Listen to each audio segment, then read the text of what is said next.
Thank you for joining us today. My name is Steve Wolfenbarger, and I'm the Education Manager for AHOA.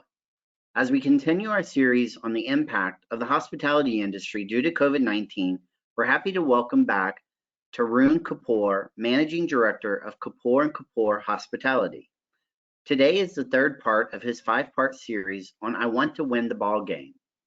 Today we will discuss what it takes to build and sustain a high-performance culture within your hotel and how to get your staff to buy in to the new paradigm of hotel excellence. Now, before handing this over to Tarun, please take notice of the following disclaimer for all of those listening to this presentation. There will be a Q&A available at the end of the presentation. For any questions you may have, please type them into the questions section. We encourage you to take this opportunity to ask what is on your mind, and don't be shy, but please note we may not get through all questions during our time. Also, we will make today's presentation available for all within 24 hours on our COVID-19 resource page. We're excited to have you all here today, and with no further delay, I welcome Tarun to begin. Well, hello, Steve, and hello, folks. Good afternoon. It's 12 noon here in Southern California, and depending on where you are, either 2 or 3 o'clock in the afternoon. So what I wanted to talk about today was keeping with our series, which is I want to build the ball game, and you as the owner of the hotel or you as the general manager of the hotel as the head coach. And we've talked about what the head coach does. So now I want to take that concept a little further and say, I think every head coach in every team sport is also the chief strategy officer for that team. This is the person who decides how are we going to get our team to the World Championship at the end of the year, or if we don't think we can do it this year, next year or the year after. So whatever our goal is, the question is what strategy are we going to put in place, and or what strategies are we going to put in place to achieve our goal. That being said, if you remember in one of my earlier presentations, we also talked about the idea of every dynamic, vibrant, successful business is a business that is continuously planning ahead, continuously implementing the plans, putting a lot of effort into implementing the plan the right way, and then continuously evaluating the results from the plan, measuring the results, tweaking the results, and if needed, tweaking the plan. This kind of continuous approach is, I think, critical for any business and any hotel to be successful. So I would just ask you to reflect for a moment and say, how much of your time in a typical week or even in a typical month do you spend on planning? How much of your time do you spend on implementing the plans? The plan is not a plan if it's not on paper and if it's not implemented. It's just an idea in your head. And then do you track the results of the plans that you're putting in place, and do you measure them? The other thing I want you to sort of keep in your mind is the fact that if you are a strategic thinker, you are thinking 3 to 5 years out. If you're a young hotel, new hotel, recently opened hotel, a recent acquisition, I would say think 2 to 3 years out. If you're a mature hotel, an established hotel that's been around, that has steady business, I'm probably going to be looking at 3 to 5 years out. Likewise, if I'm a multi-hotel company, I'm probably looking 3 to 5 years out. Now, if COVID has taught us anything, it has shown us the need to be dynamic. And what that simply translates into is all our plans that we may have had have gone out of the window, and now we are fluid we are flexible, and we are willing to be continuously changing and adjusting to the times and to the norms. So this idea of being dynamic and flexible is critical for us to succeed today. So think about your budget. If you ever had a budget in your hotel, you had a budget that was static for a year and you typically didn't change it.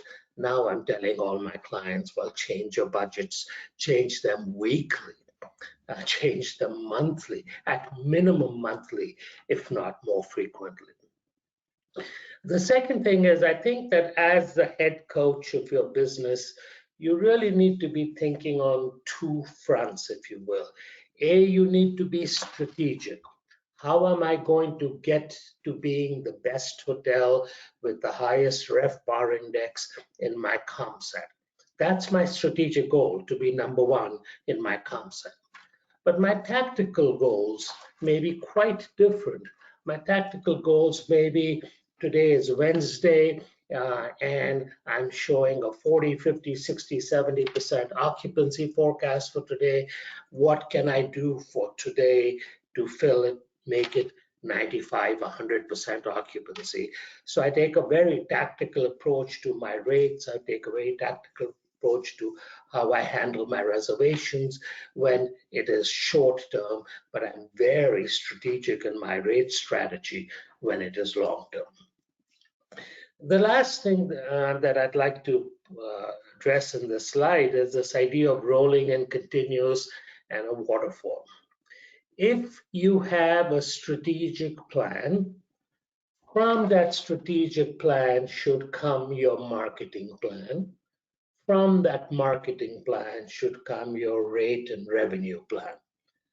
That's the waterfall cascade effect. You have a strategic plan for your hotel, you have a marketing plan for the hotel, and then you have a rate and revenue plan for the hotel. Likewise, you may have a strategic plan for the year, and then you have a marketing plan for the month, and you may have a rate and revenue plan for the day of the week. So this idea of this is always a waterfall, a cascade, it's always rolling and it's always continuous. So think about rolling and continuous this way. I made a budget for 2021. It's now December of 2020. We're already there, end of the month. Before I start January 1st of 2021, I'm going to update my forecast for the month to make sure that my revenue forecast that I put in the budget is realistic. And then week by week, I will update that updated monthly forecast for the month of January. I will update that again in week 1 and in week 2 and week 3. And this continuous improvement, continuous planning is the way I want you to start spending your time thinking. So don't worry about manning the desk. Worry about being strategic, tactical, and continuously planning and adjusting. Now, many moons ago, when I was in my world of teaching, I built this strategic planning model, and this is what I call my lean, mean planning machine. And this pyramid really shows that all successful companies have a building block approach. They need to have their core values defined. They need to have a mission for the company. They need to have a vision, which is where do you see yourself being in your 3 to 5 year goals. And then they have annual goals and departmental goals, and they have strategies and actions. This is, if you will, the decision-making model for any business. Okay? This, however, the inverted pyramid, is who makes the decisions in your company. So most of the companies that I have worked with in the past 20, 30 years, when I first joined the companies, almost all of the decisions in this model, whether it was the values, the mission, the vision, the goals, the strategies, they were almost all controlled by ownership.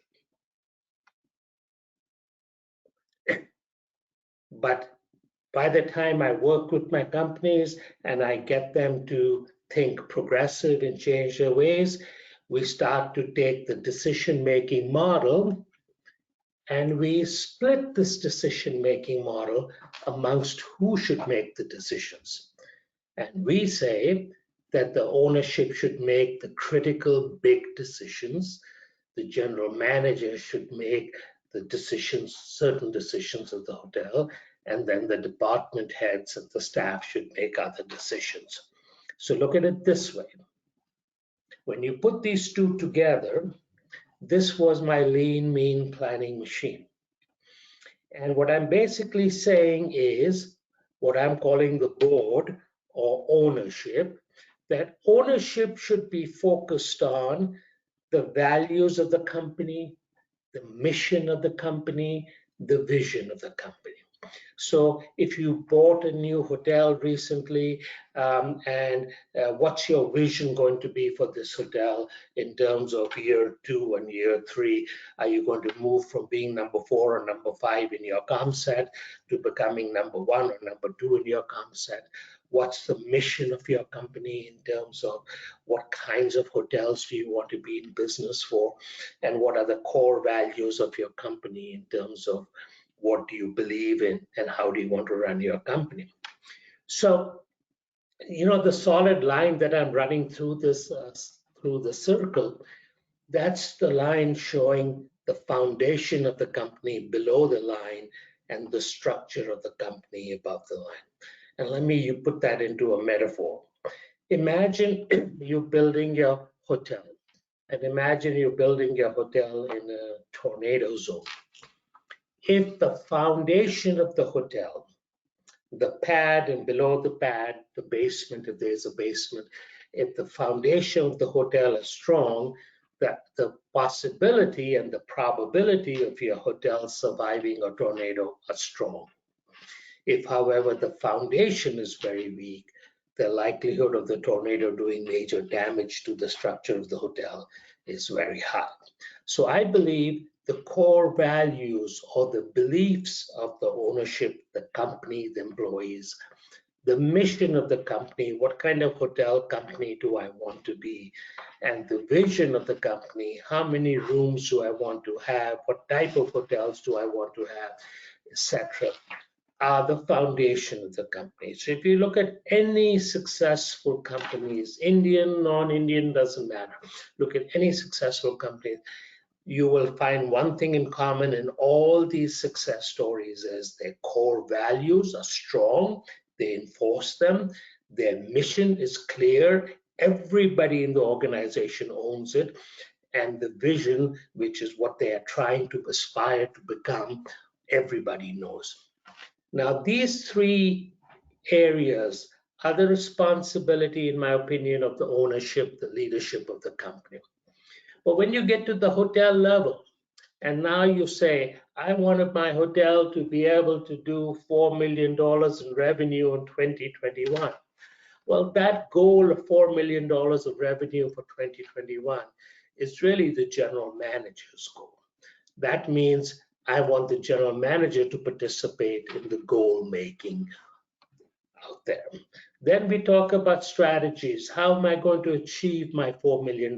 Which market segments am I going to go after and why? Now I start to see strategies becoming more departmentalized because my sales manager should have a role in that decision, or my housekeeper should have a role in housekeeping strategies, or my front office manager should have a role in front office strategies, and my staff should have a role in the actual doing of the task. So if you look at this responsibility being tiered, if you will, and eventually everybody in the organization is empowered to do what they are responsible to do. The staff to take care of the running of the hotel, the department heads to pick the right strategies to the success of the department heads, and the GM to pick the right strategies to the success of the hotel.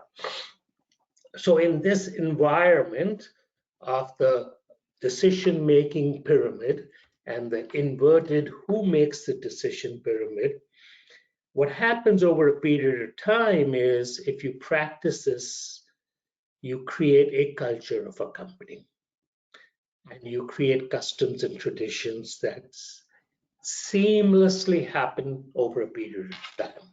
So if in all the companies I was telling you about that I worked with, when I joined them, most all of them, all the decisions, all of these decisions in this pyramid were being handled by ownership. So even the GMs of the respective hotels were really babysitters of the hotel. And if they ever had a problem, the typical attitude was, let's call the owner and say, boss, what do you want me to do with this situation? And if the boss says, go out and buy this or do this, then the GM did it. And if the boss didn't say anything, then the GM didn't do anything. However, if you go to well-managed multi-unit hotel companies, you find that the GMs have been given a budget, the GMs have been given systems and procedures, and as a result, the GMs are taking ownership of their hotels, and the customs and traditions in those companies are much more where I bear the responsibility, I bear the authority to make the decisions, and I am now willing to be held accountable for the decisions. So the culture, which is an outcome of how decisions are made, seamlessly becomes a culture of accountability. If today you as the owner made all the decisions and you followed this new paradigm that I'm sharing with you, plan on taking maybe a year, maybe 2 years before your staff is going to start to feel like they really have the power and that you really trust them and you're willing for them to make decisions. And even if they were to make a bad decision, it's not the end of the world because the decisions are being made and they will get better and better at making decisions. So let's look at, before I go here, let me go back here, and let's look at the first decision, which is the values of the company. Okay. Every company consciously, I don't know what happened to it. Anyway, every company consciously or unconsciously has values. Some companies define the values.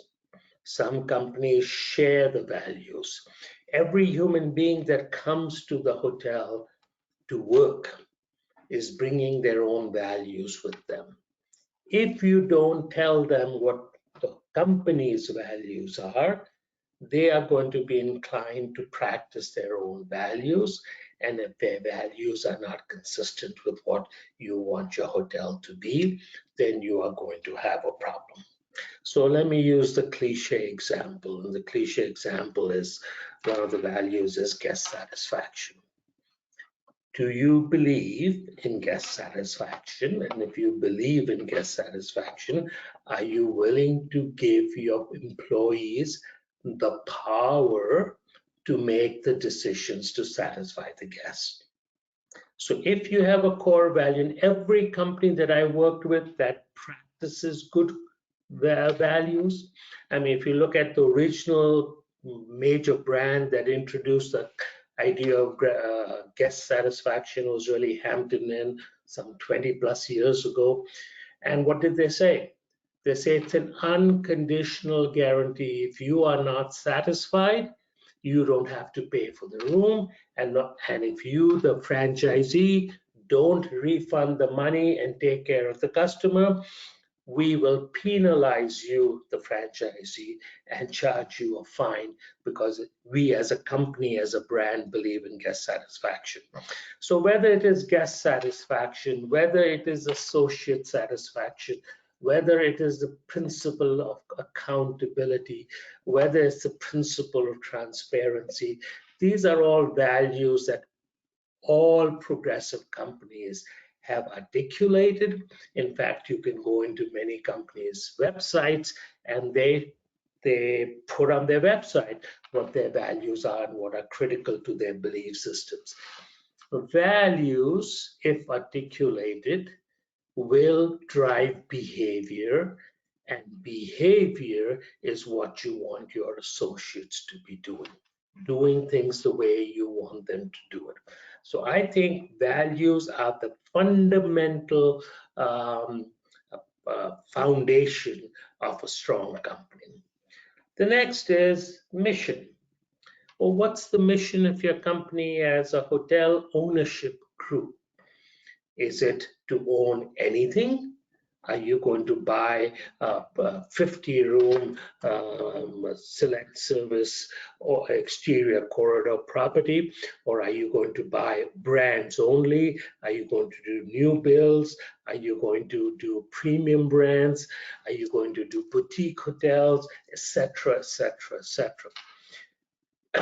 The more clear, the more clarified, the more focused the mission is, the easier it is for us to produce success.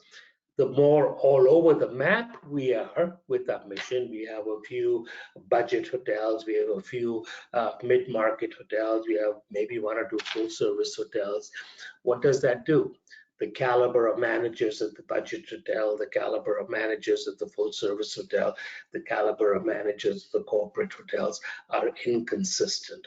And when you have inconsistencies, you have challenges. And when you have challenges, the responsibility falls on ownership to be able to do it. So imagine if you were a company that had 1 or 20 premium branded select service hotels. What do I call premium branded select service hotels? Well, let's say you said we only want Marriott products and we only want Hilton products. Okay, if you got yourself 5 Hampton Inns, maybe a few Home2s, and maybe you got yourself a few Fairfields, and maybe you got yourself a few Courtyards or Spring Hill Suites, etc., etc. The caliber of managers are consistent.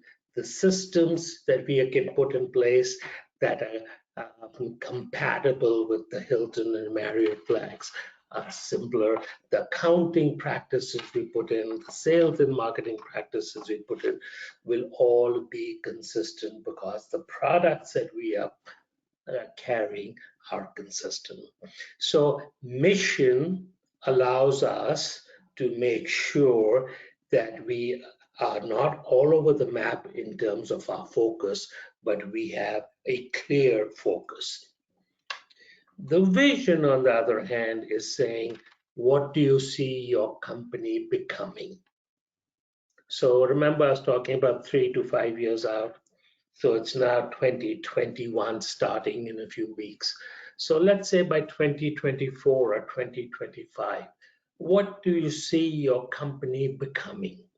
If today you got 3 hotels and you got 270 rooms in your 3 hotels, do you see yourself in 3 years having 600 rooms and 6 hotels? Do you see yourself divesting some of your properties and acquiring new properties? Do you see yourself as building only all new builds? What do you see yourself in terms of the revenue stream that you're going to have? If you're going to have 6 hotels with 500 rooms or 600 rooms, are you going to be at $10 million or $12 million in revenues? And what do you see your net operating income or your EBITDA, your earnings before interest, taxes, depreciation, and amortization being?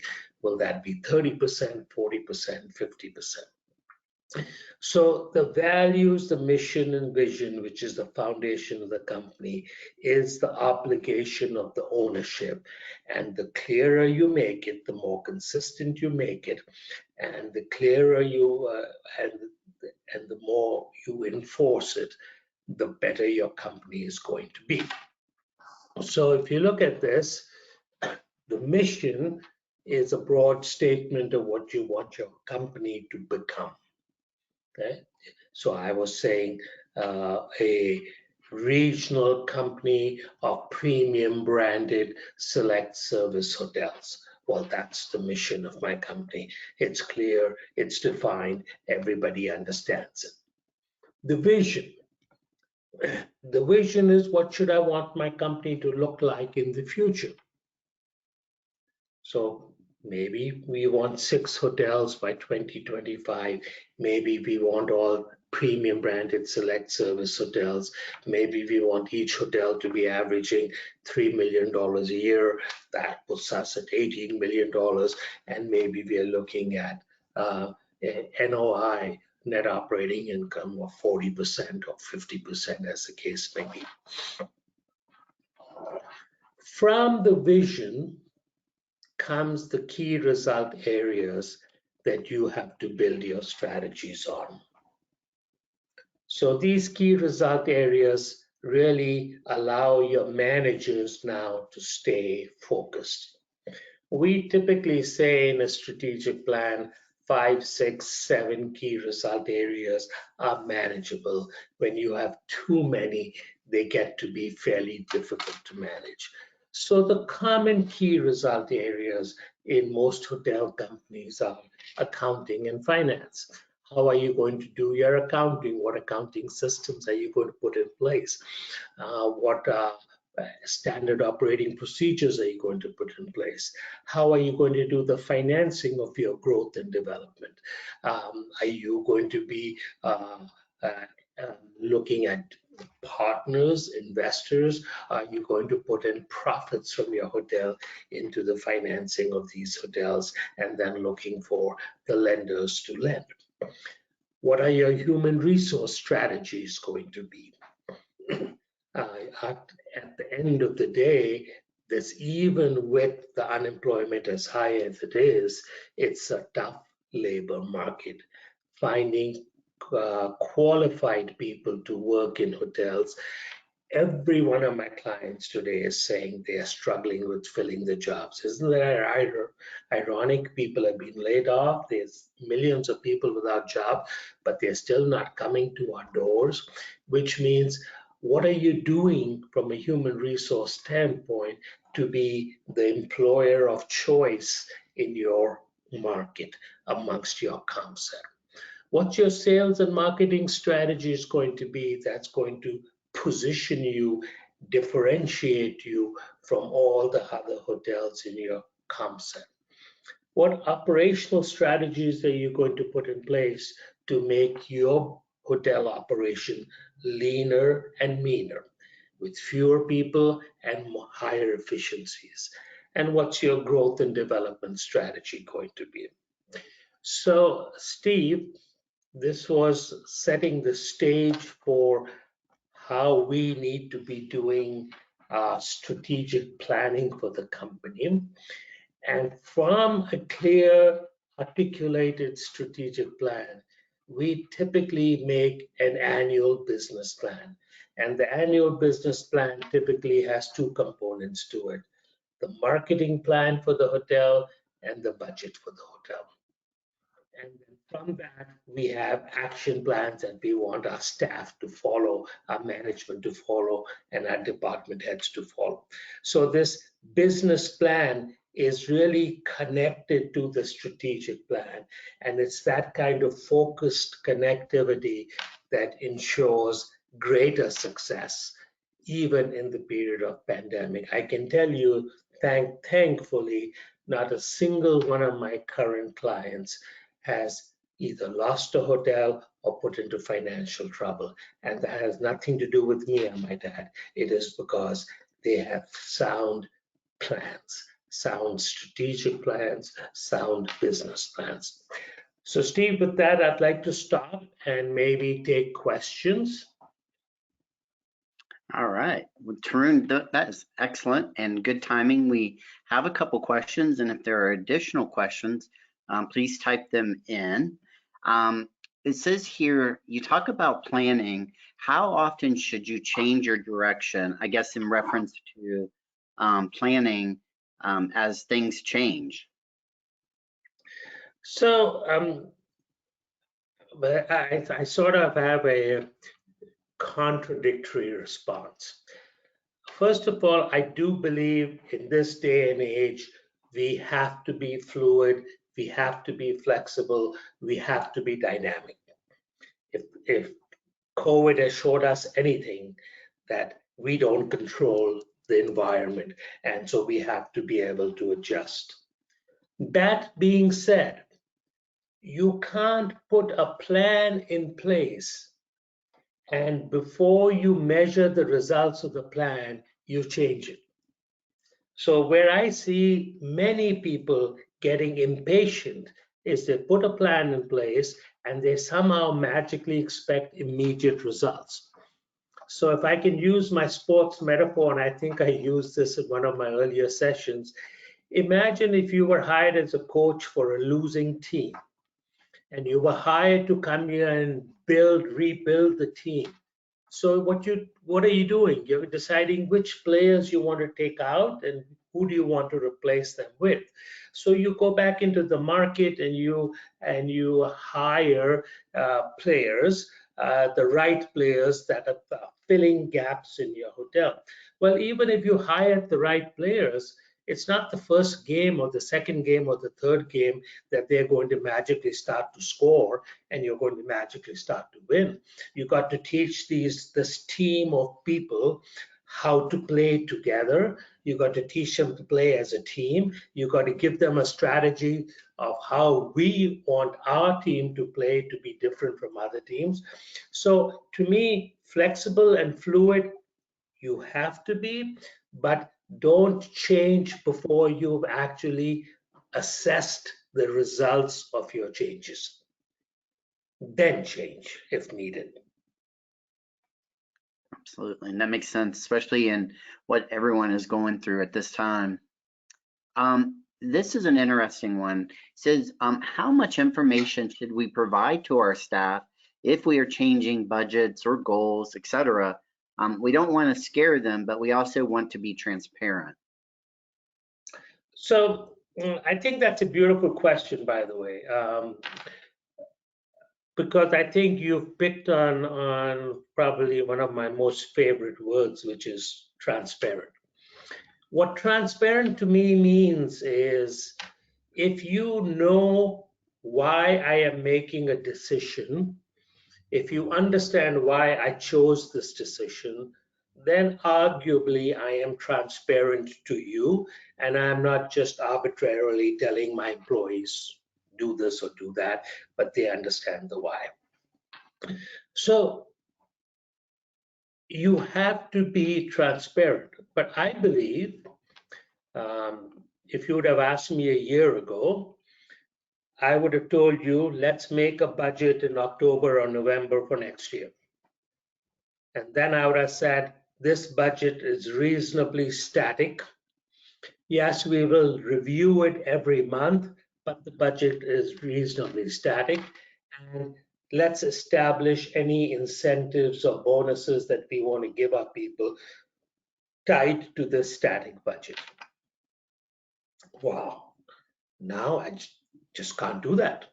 Yeah, that whole thing has gone out of the window. So now it's a matter of I'm giving you a budget for 2021, but in December 25th, 26th, 27th, I'm going to review January's budget with you, and we are mutually going to agree whether the forecast for revenues is still correct and probable for January of 2021.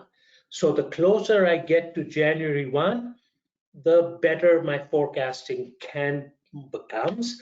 And as a result, I adjust my forecasted numbers, which now means it could, on the worst case, say I was forecasting $240,000 in revenue in January, but now I think I have to downsize it and put it at 200 or 220. Well, it's okay. I'd rather do that, and I rather know that it's going to drop to 200,000. My GM knows it drops to 200,000. Now my GM works harder and harder and harder to try and control the costs and hopefully break the 200 mark. But if I just left my $240,000 static and will disregard the fact that between December and maybe there were new rules, the pandemic, and maybe new rules for the travel, and travel went even further south than it was, how can I hold my GM accountable for that $240,000 number? So this is really the question of we are continuously changing, and can we encourage our management to understand that this is a moving target? Yes, it is. Yes, it is. The next one kind of goes a little bit in line with what you were just talking about. It says, Tarun, as the GM, I agree with what you're saying. My problem is that my owner doesn't, and we constantly butt heads. Any suggestions? Let's hope the owner is listening. I believe when you have disparate expectations, or when there's an expectation gap between the employer and the manager, I think that only gives opportunity for problems.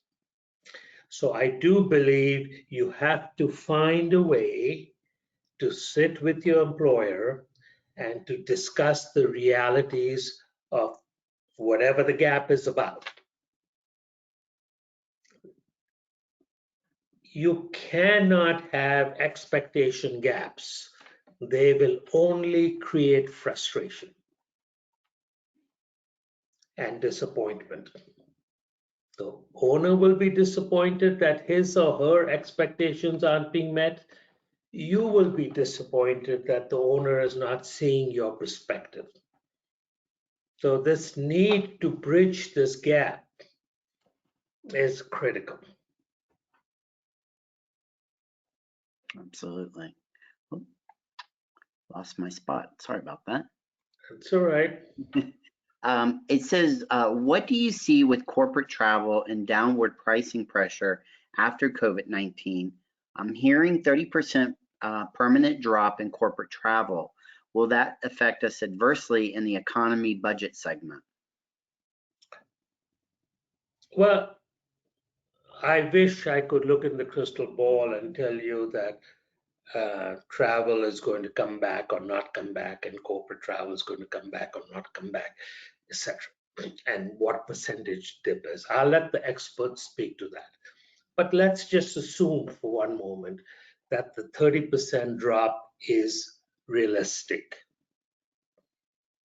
So now the question that I would pose to you, assuming you were the manager of my hotel, is to say, we know we are losing this segment of the business called corporate business travel. And that corporate business travel was $20,000 a month, or $40,000 a month, $80,000 a month of business. Now the question I'm going to ask you is, how are you going to replace this $40,000 or $80,000? And what other market segments are you going to create for yourself to replace that? So you can't sit on the laurels of saying our sales strategy has historically been reliant on corporate travel. Well, that's not good enough.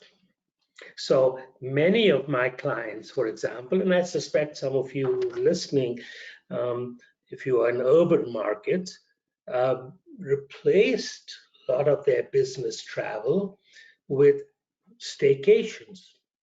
Now, it didn't replace the entire amount of drop in business travel, but they actually went out and marketed staycations for locals to come and stay at the hotel, and that brought in some money, maybe not the entire amount that they had lost.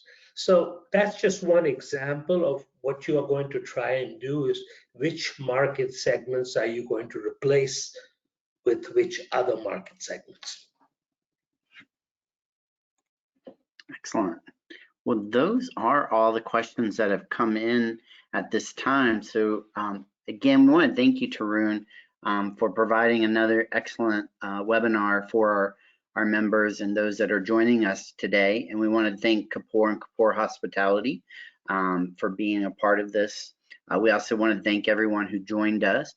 We recommend that you tune in on Tuesday, December 8th at 3 p.m.